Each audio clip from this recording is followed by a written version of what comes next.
And I'm going to tell you, most women can come out on top, but the problem is it's detachment. That's the number one thing that's really hard for women, I personally feel anyway. So it's really a male trait to detach, so it's a very masculine trait. So basically, I want you to develop something that's masculine, inheritedly masculine. Basically, detaching, if you think about a man, especially a successful man, he works, he goes to the gym. Oh, I think one of the best art forms you can produce as a woman is detachment. Okay, you need to be very detached, you need to be ready to let go at any stage, you need to be ready to not get feelings, you need to be ready to move when you gotta move and dip when you gotta dip. So that's basically it, detachment. I always say it. Thank you, Chloe. You guys, make sure you guys follow Chloe Knows Best. Thank you, Chloe. Thank you. Because I feel like I've been saying this statement over and over again. The emotionally regulated and detached women are the women who will be at the top.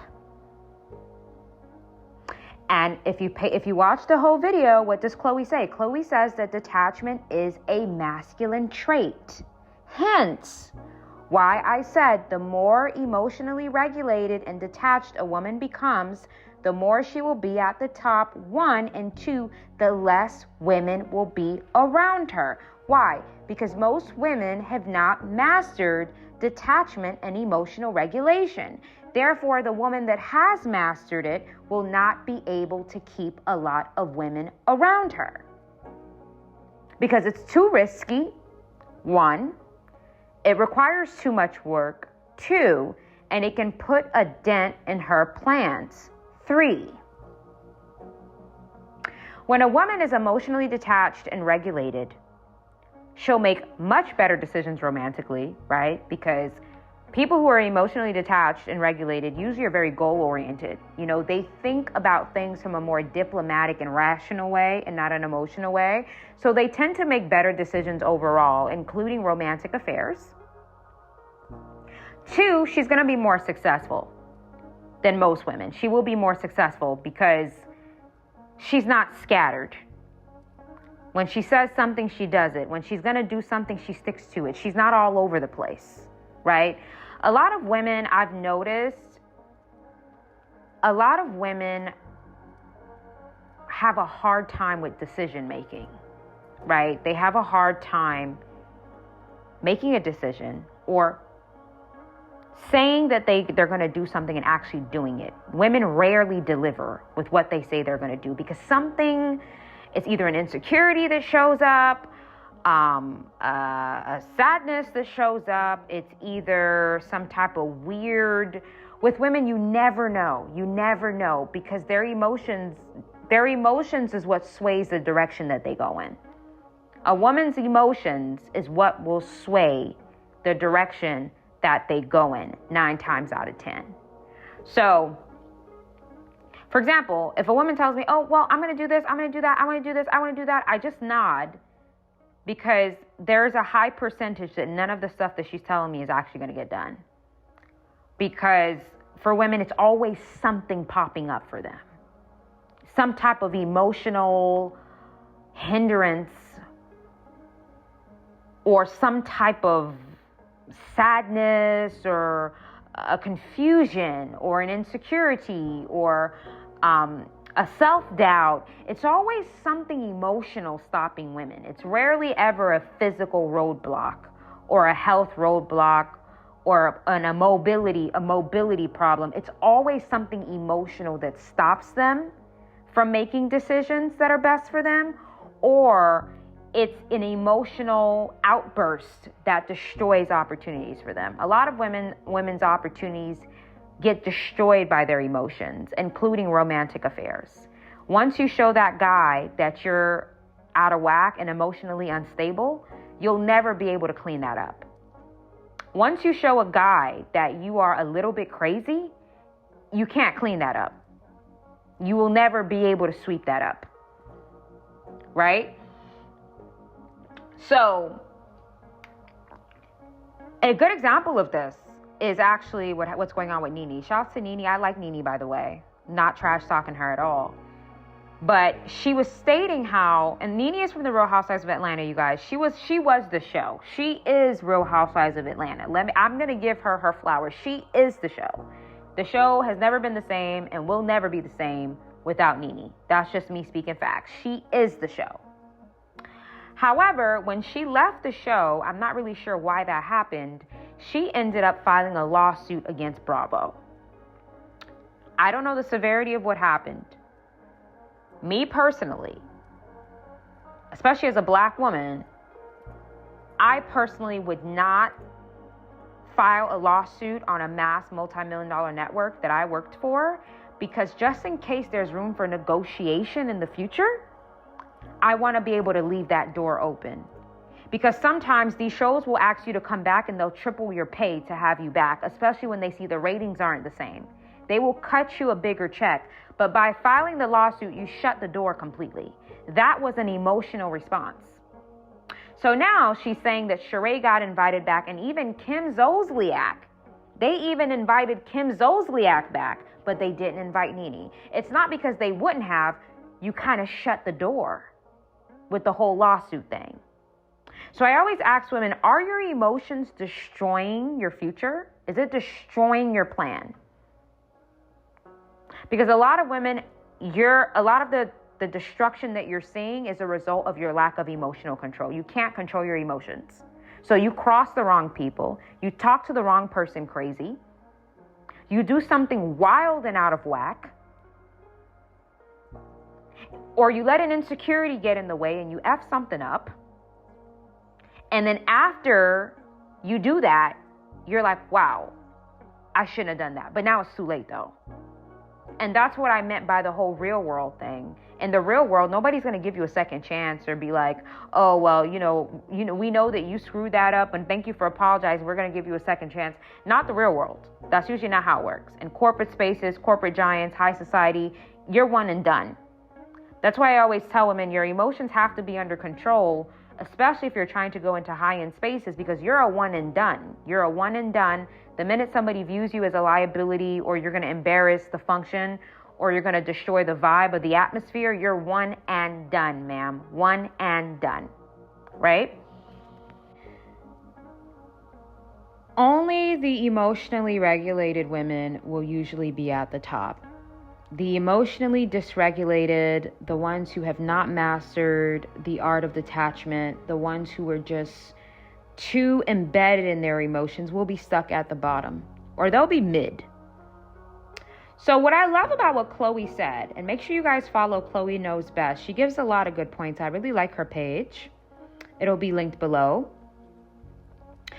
Pay attention to what Chloe said in the full video when you watch it. She said that detachment is a masculine trait.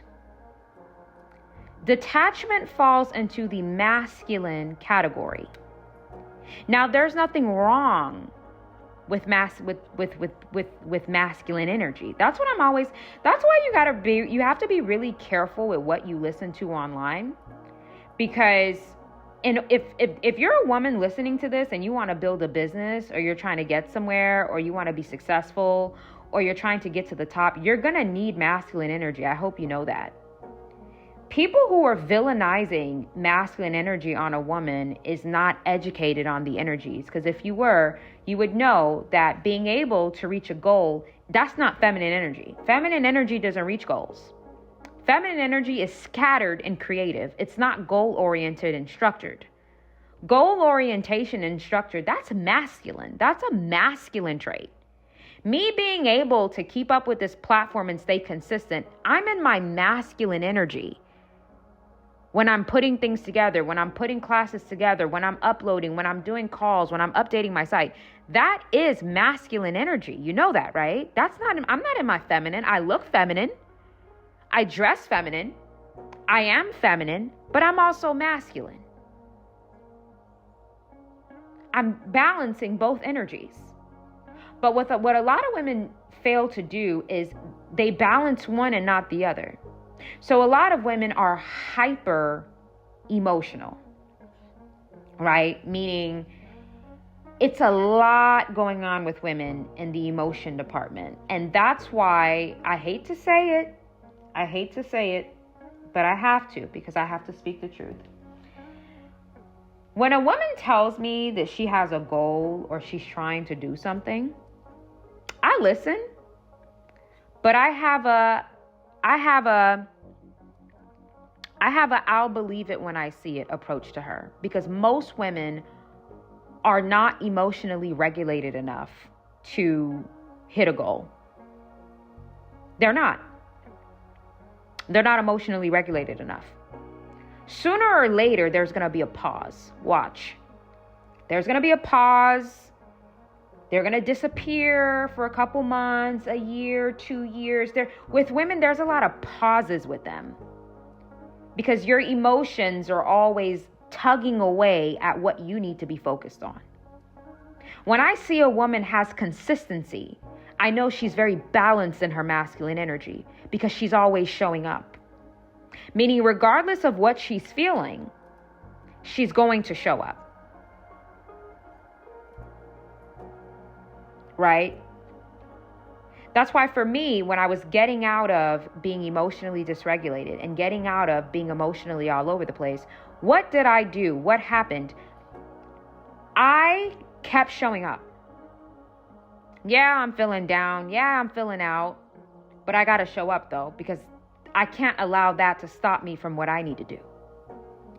And that is why certain women are at the top and certain women stay at the bottom, because the woman that is at the top is detached enough to make diplomatic decisions and do what she needs to do, regardless of what she's feeling, because she has a hold on her emotions. She has emotional control. Most women don't have that. That's why they say they're going to do something, they don't do it. They say they're going to be a part of something, they fall off. They say they're going to start something, they start, stop, start, stop, start, stop, start, stop, start, stop. It's a lot of scattered behavior. So when I meet a woman and I start to see the pattern, meaning she's consistent, she's on time, she shows up, she does what she says she's going to do, she's very detail oriented, I get turned on. Oh yeah.